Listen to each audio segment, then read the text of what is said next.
बिस्मिल्लाहिर्रहमानिर्रहीम, अस्सलाम वालेकुम। मैं हूं करामत मुगल और मेरे साथ हैं सईद बलोच साहब, सीनियर जर्नलिस्ट हैं, सुप्रीम कोर्ट कवर करते हैं। मौसम तो इस्लामाबाद का इस वक्त बहुत अच्छा है, लेकिन जो सुप्रीम कोर्ट से खबरें आ रही हैं, जस्टिस मंसूर अली शाह मुल्क के सोए हुए आइन और कानून को जगाने की बार बार कोशिश कर रहे हैं कि अभी भी होश के नाखून ले लें।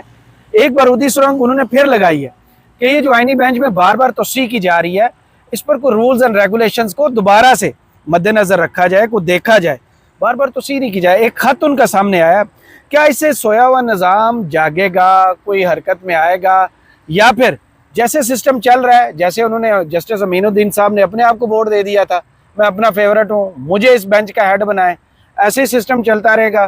दूसरा, हाई कोर्ट से जो खबरें आ रही हैं वो भी कोई अच्छी नहीं है।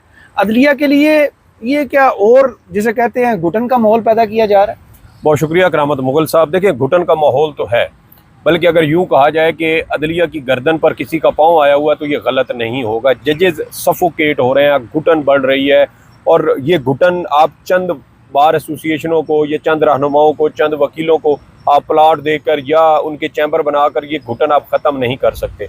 ये घुटन एक पूरे इदारे को, अदलिया बतौर इदारा, ये घुटन महसूस हो रही है। और मेरे ख्याल में घुटन जब बहुत ज़्यादा बढ़ेगी तो इसका अल्टीमेटली कोई ना कोई संगीन नतीजा निकलेगा।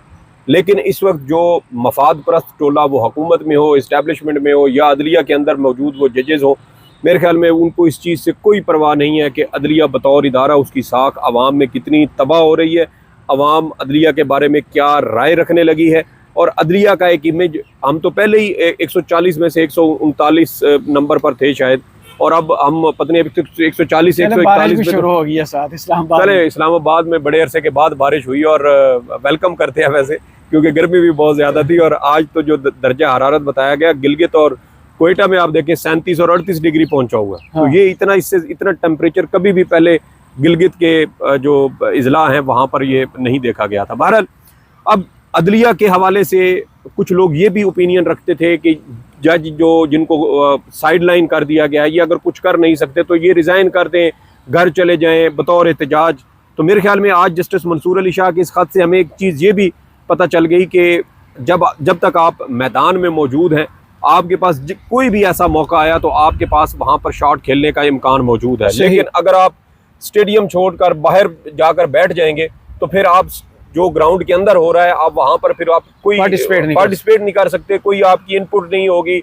हो सकता है कि आपके कोई डाइव लगाकर कैच करने से कोई खिलाड़ी, जो एक पार्टनरशिप चली आ रही हो, वो टूट जाए। तो आज जस्टिस मंसूर अली शाह साहब ने अपने खत से हमें यह भी बताया कि जो अंदर मौजूद है वो कहीं ना कहीं किसी ना किसी मौका पर आकर, उनके पास अगर कोई ऐसा चांस आता है तो उस बॉल को लूज नहीं करना चाहिए, और फुल टॉस है उस पर छक्का मारें, बाउंड्री से बाहर भेजें। यही चीज़ हम इस्लामाबाद हाई कोर्ट में भी 5 जजेस वाले मामले पे देख रहे हैं। जब भी इन जज साहबान के पास कोई भी ऐसा मुकदमा आता है तो उसमें लाजमी अपने चीफ जस्टिस या इम्पोर्ट होने वाले दीगर जजेस को उसमें वो चार्जशीट ज़रूर करते हैं। तो यही चीज़ अब हमें सुप्रीम कोर्ट ऑफ पाकिस्तान में नज़र आ रही है। और सुप्रीम कोर्ट ऑफ पाकिस्तान में आपको पता है कि पिक एंड चूज़ चल रही थी आइनी बेंच के अंदर। जस्टिस अमीनुद्दीन साहब कहते थे मुझे फ़लाँ जज चाहिए, तो इजलास होता था, फ़लाँ जज को बेंच में शामिल कर दिया जाता था। फिर कहा जाता था कि ये 2 जज छोड़ के अगला एक, और उसके बाद मजीद 2 छोड़ के उससे अगला एक चाहिए मुझे। तो फिर इजलास होता, फिर पिक एंड चूज़ होती और जजेस को शामिल कर दिया जाता, सीनियर जजेस को इसमें नज़रअंदाज कर दिया गया था। तो ये वो चीज़ें थी जो हमारे सामने हो रही थी। और फिर हैरानी की बात यह है कि गालबन मार्च या अप्रैल के महीने में आइनी बेंच ने जस्टिस जमाल मंदोखेल साहब की सरबराही में एक कमेटी भी गालबन बनाई थी, जिसका मकसद ही यही था कि वो आइनी बेंच के हवाले से कुछ रूल्स बनाएगी, कुछ ज़ाब्ते बनाएगी, पैरामीटर्स तय करेगी कि अगर किसी जज को आइनी बेंच में शामिल किया जाता है तो उसका तरीक़ाकार क्या होगा, कौन सी ऐसी खूबी होगी जो किसी जज को आइनी बेंच में लाने की वजह बनेगी। सही। तो उसके ऊपर भी अभी तक कोई खास पेशरफ्त नहीं हो सकी। शामिल करने जितने अवेलेबल है। जी, ये बात जस्टिस जमाल मंदोखेल साहब की जानिब से भी की गई थी जुडिशल कमीशन के एक इजलास में, और उनकी जानिब से ये कहा गया था कि बेहतर ये है कि सुप्रीम कोर्ट के तमाम जजेस को आइनी बेंच में शामिल कर दिया जाए। अब सब जजेस को आइनी बेंच में शामिल करने में भी ना एक रुकावट है करामत मुगल साहब, और वो रुकावट क्या है? रुकावट यह है कि अगर तमाम जज शामिल हो जाए ना, बशमूल चीफ जस्टिस पाकिस्तान, तो जो दुकानदारी जस्टिस अमीनुद्दीन साहब चला रहे हैं वो दुकानदारी बंद हो जाएगी। अच्छा। क्योंकि आइनी बेंच के हवाले से आए जो 26वीं तरमीम है उसमें ये कहा गया है कि जो सीनियर तरीन जज होगा आइनी बेंच में शामिल, जो तमाम जजेस का वो पूल होगा, मिसाल के तौर पे अभी 13 जजेस शामिल हैं उसमें, तो उन 13 जजेस में से जो सीनियर तरीन होगा वो उस आइनी बेंच का सरबराह बनेगा। तो अब अगर यहाँ पर चीफ जस्टिस पाकिस्तान या जस्टिस मंसूर अली शाह, जस्टिस मुनीब अख्तर शामिल होते हैं, तो वो अल्टीमेटली जस्टिस मुनीब साहब, जस्टिस अमीनुद्दीन साहब से वो सीनियर हो जाएंगे। जब वो सीनियर होंगे तो आईनी बेंच के जो भी उसमें से होगा, ये सारे होंगे, तो वो उनमें से सीनियर तरीन आईनी बेंच का सरबराह बन जाएगा। जस्टिस अमीनुद्दीन साहब ओहदे से हट जाएंगे, तो फिर इस तरीके से मसाइल बढ़ सकते हैं। फिर सबसे बड़ी बात कि आईनी बेंच की कमेटी भी तब्दील हो जाएगी। मिसाल के तौर पे चीफ जस्टिस आते हैं, जस्टिस अमीनुद्दीन भी आते हैं, जस्टिस मुनीब अख्तर भी आते हैं, तो आईनी बेंच की कमेटी चीफ जस्टिस और 2 सीनियर तरीन जजेस पर मुश्तमिल होगी।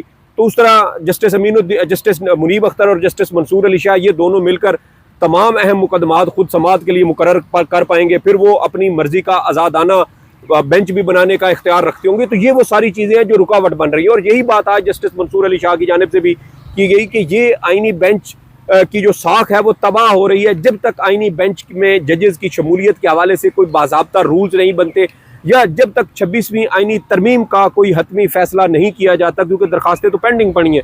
जनवरी के शुरू में एक समाअत हुई, उसके बाद केस ही मुअख्खर कर दिया गया। आज 6 माह हो चुके हैं और वो केस दोबारा समाअत के लिए मुकर्रर ही नहीं हुआ। तो इसलिए उन्होंने कहा कि या तो 26वीं आईनी तरमीम के खिलाफ दायर दरखास्तों की फैसला होने तक ये आईनी बेंच में तोसी न की जाए। फिर दूसरा उन्होंने कहा कि आप आईनी बेंच का जब तक कोई रूल्स एंड पैरामीटर्स नहीं बन जाते, उस वक्त तक भी आप इसमें कोई तोसी ना करें। लेकिन अब चूँकि आईनी बेंच के अंदर जुडिशल कमीशन के अंदर हुकूमती और इस्टेब्लिशमेंट के मंजूर नज़र लोगों की अक्सरियत है, अदलिया के जो अरकान जज हैं वो उस वक्त अकलियत में है, और तो उसमें फिर आप फैसला ले नहीं सकते। वो अपनी मर्जी के फैसले करते हैं, अपनी मर्जी की चीज़ें एजेंडे में शामिल होती हैं, और फिर उसको अक्सरियत की बुनियाद पर वोट देकर उनकी मंजूरी ले ली जाती है। और अदलिया और सुप्रीम कोर्ट ऑफ पाकिस्तान जिसकी किस्मत के फैसले हो रहे हैं वो इस वक्त आपके सामने है। ये बिल्कुल ऐसे ही है कि जैसे अफगानिस्तान पर अवाम को फैसला करने की बजाय अमेरिका फैसले बैठ के किया करता था और अवाम की उसमें कोई इनपुट ही नहीं होती थी, वहाँ की लोकल क़यादत की कोई इनपुट ही नहीं होती थी।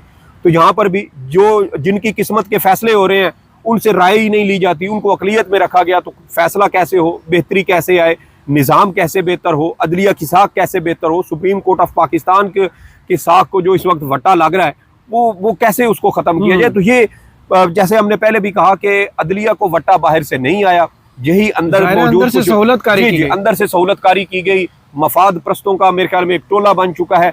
और जुनेद अकबर साहब ने इस हवाले से बड़ी अच्छी बात की, उन्होंने कहा कि मैं तो हैरान हूँ उन माओं पर जिन्होंने ऐसे बच्चों को पैदा किया जो लोगों को इंसाफ फराहम नहीं कर रहे, जो अपनी छोटी छोटी मराहत के लिए लोगों को जेलों में डाल रहे हैं। तो पहले तो हम अलमिया करते थे कि ट्रायल कोर्ट है, फिर हाई कोर्ट है, अब तो माशाल्लाह से सुप्रीम कोर्ट भी मैनेज हो चुकी है। और आज मैं शर्तिया बात करता हूँ कि जस्टिस अमीनुद्दीन साहब किसी एक मुकदमे में भी हुकूमत इस्टेब्लिशमेंट की मर्जी और मंशा के खिलाफ फैसला दें, अगले इजलास में उनको आईनी बेंच से निकाल कर बाहर फेंक दिया जाएगा। तो ये तो इस वक्त जजेस की साख बन चुकी है, उनकी किस्मत जो है वो इस वक्त इस्टेब्लिशमेंट के हाथ में है, हुकूमत के हाथ में है।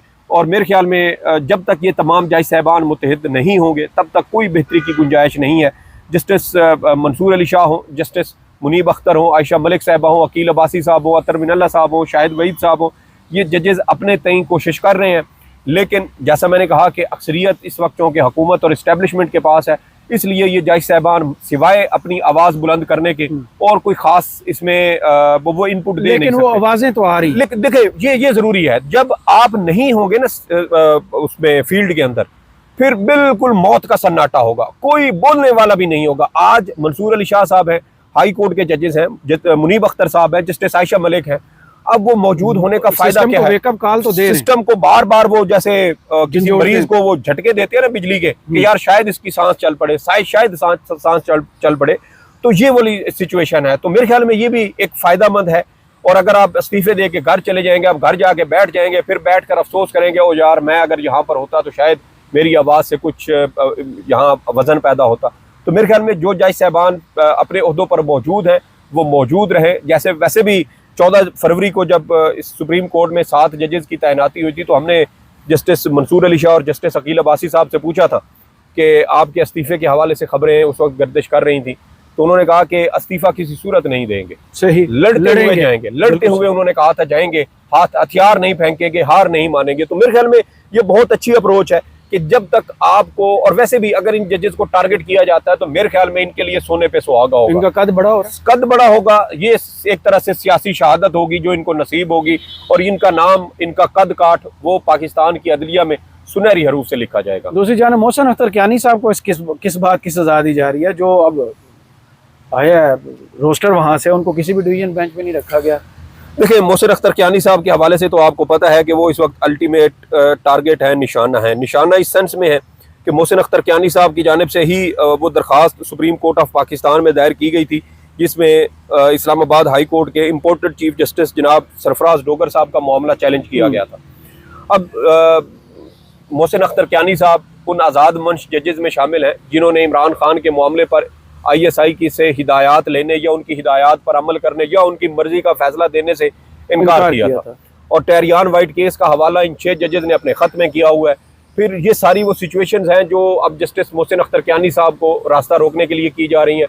बल्कि अब देखें ना, अब तो ये भी एक पुख्ता राय मौजूद है पाकिस्तान की वकला बरादरी में, पाकिस्तान की अदलिया के अंदर, कि जस्टिस मोहसिन अख्तर कियानी साहब को ही chief justice Islamabad high court बनने से रोकने के लिए ये सारी आईनी तरमीम लाई गई। मंसूर अली शाह का रास्ता रोका गया इसी 26वीं आईनी तरमीम के लिए। तो आप देखें ना कि ये सारी चीज़ें करने का एक अल्टीमेट मकसद है। और जब ये 5 जजेस का केस चल रहा था सुप्रीम कोर्ट में, तो उसमें बैरिस्टर सलाहुद्दीन हो, फैसल सिद्दीकी हो या हामिद खान साहब हो, इन सब ने यही नुक्ता इस्टेब्लिश करने की कोशिश की थी कि ये बदनीयती है। बदनीयती को आप कोई दस्तावेजी शवाहिद से साबित नहीं कर सकते। ये एक सीरीज ऑफ इवेंट्स होते हैं जिनको आप एक कड़ी को दूसरे से तीसरे से मिलाते हैं, तो आपके सामने एक खाका बनता है कि हाँ, ये वाकया पहले हुआ, इस वाकये के बाद हमने ये वाकया रूनमा होते देखा, उसके बाद ये हुआ, इसके बाद ये हुआ, और कैसे इन जजेस को काउंटर करने की कोशिश की गई। तो उससे आप इस्टेब्लिश करते हैं कि हाँ, यहाँ पर बदनीयती और बददयानती है।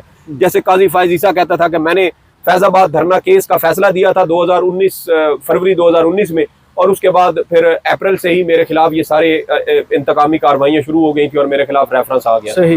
तो जब वहाँ पर आप बदनीयती को तस्लीम कर रहे थे, तो फिर यहाँ पर भी आप बदनीयती तस्लीम करें। लेकिन हैरानी की बात यह है कि वो जज साहबान जो पाकिस्तान तहरीक इंसाफ की खवातीन को अगवा करने के बाद उनके मर्दों से वोट लेकर 26वीं आईनी तरमीम से मुस्तफीद हुए हैं, मेरे ख्याल में ऐसे जज साहबान की अब आंखें बंद हो चुकी हैं। और मैं तो वैसे ये इस तरह की सख्त बात करनी नहीं चाहिए, लेकिन अब तो शायद इनके ज़मीर ही सो चुके हैं, या ये उनको जानबूझ के ज़मीर को जोड़ने की कोशिश कर रहे हैं, लेकिन ज़मीर जाग नहीं रहे।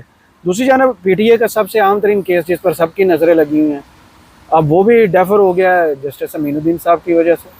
और देखिए, वो आपको पता है कि आज एक बड़ी एक अफसोसनाक खबर है कि जस्टिस जमाल मंदोखेल साहब की वालिदा माजिदा की वफात हुई है।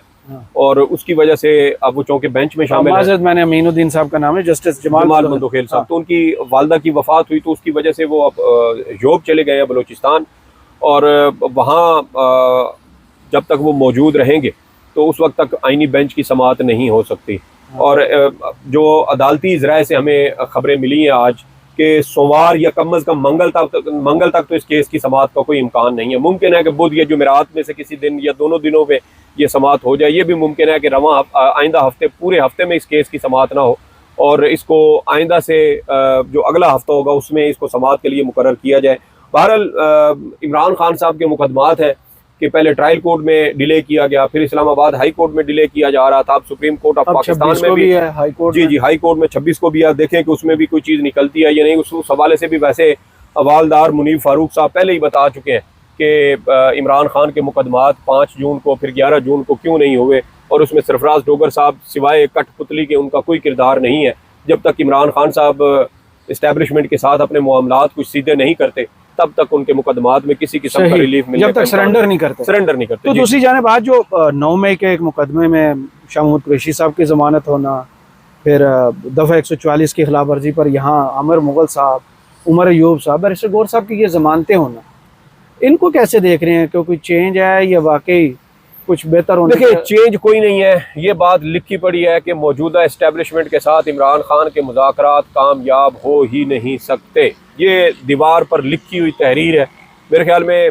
और देखें, दफ़ा 144 का कौन सा मुकदमा था? आपने आमिर मुगल साहब का घर तोड़ा, उनके बच्चों को रात को थाने में रखा, उसके अलावा उनकी वालदा की वफात हुई तो उस मौका पर भी उनको शदीद सख्तियों का सामना करना पड़ा, छुप छुपा कर नहीं आए थे। ये पत्नी जनाजा उन्होंने पढ़ा या नहीं, बहरहाल मुश्किल हालात है उनके लिए भी। तो वजह क्या है जी कि सियासी रहनुमा है, PTI इस्लामाबाद के सदर भी हैं, और कत्ल का मुकदमा भी उनके ऊपर डाल दिया गया। तो ये वो सारी चीज़ें, और आपको पता है जब 8 सितंबर का जलसा हुआ था पिछले साल, तो उसमें जलसा इनका था संगजानी के पास, और एक वाकया हुआ था पुलिस का, जो वो भी मन घड़त लगता है 26 नंबर चुंगी पे, और उसमें भी दहशतगर्दी का मुकदमा डाल दिया गया था इस पे जो आमिर मुगल साहब के ऊपर थे ना, डिस्ट्रिक्ट सदर हैं वो, इस वजह से।